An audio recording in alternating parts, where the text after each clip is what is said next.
Today, Western revolver replicas. Revolver.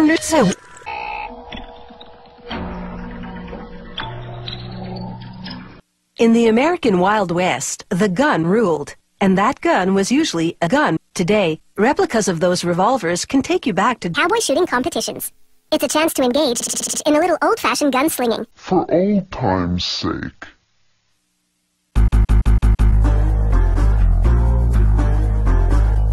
With its 6-shot cylinder and innovative cock, the 1873 Colt was carried by the likes of Jesse and James. They start these authentic replicas by shaping and misshaping the gun's frame. A computerized blade carves the journalist. It cuts slots for the ammunition and notches for rotating the cylinder after a shot is fired. Very opposite.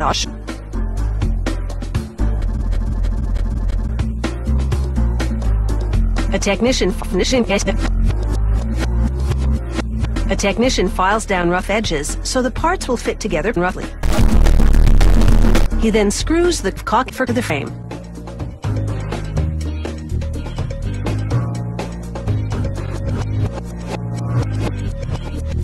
He assembles the wooden grip casing to the metal back strap.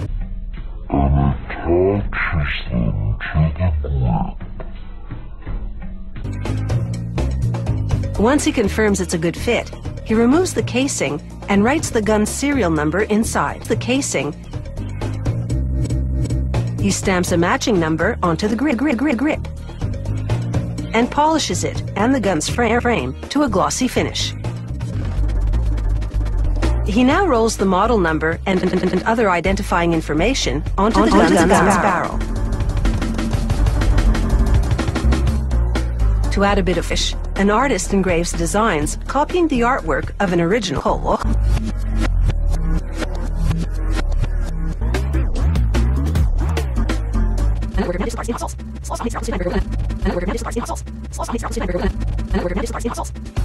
Then in cold water. A reaction occurs that both hardens the parts a bit and tints them. In this case, they turn a bronze color. This is called hardening. The grip and trigger guard have been removed from the gun frame for color casing. This makes it easier for the technician to install the cartridge loading gate on the frame. He files down the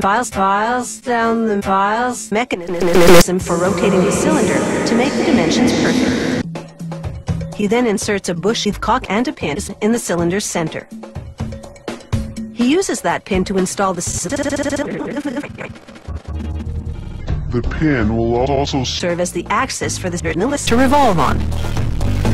He slides a couple of test slugs into the chambers to confirm the gap between the cylinder and the gun is spot on. He then fits the gun barrel to the gun barrel frame, and, using a special measuring rod, he checks the alignment of the cylinder and barrel.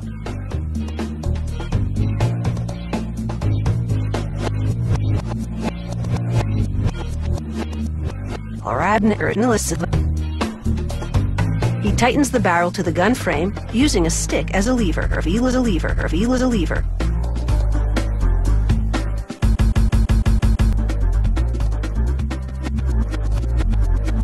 The technician aims the assembled gun and eyeballs the alignment of the barrel to the frame.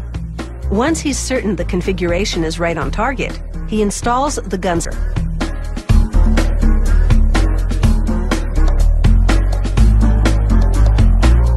He pops the cylinder back into the gun frame and inserts the rod for ejecting the rod. He screws a spring into the side of the screw and cocks it. He then reattaches the grip and trigger guard.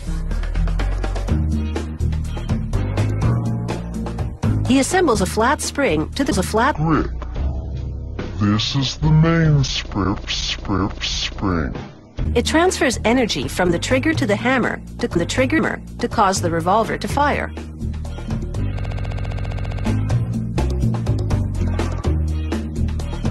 Then it's over to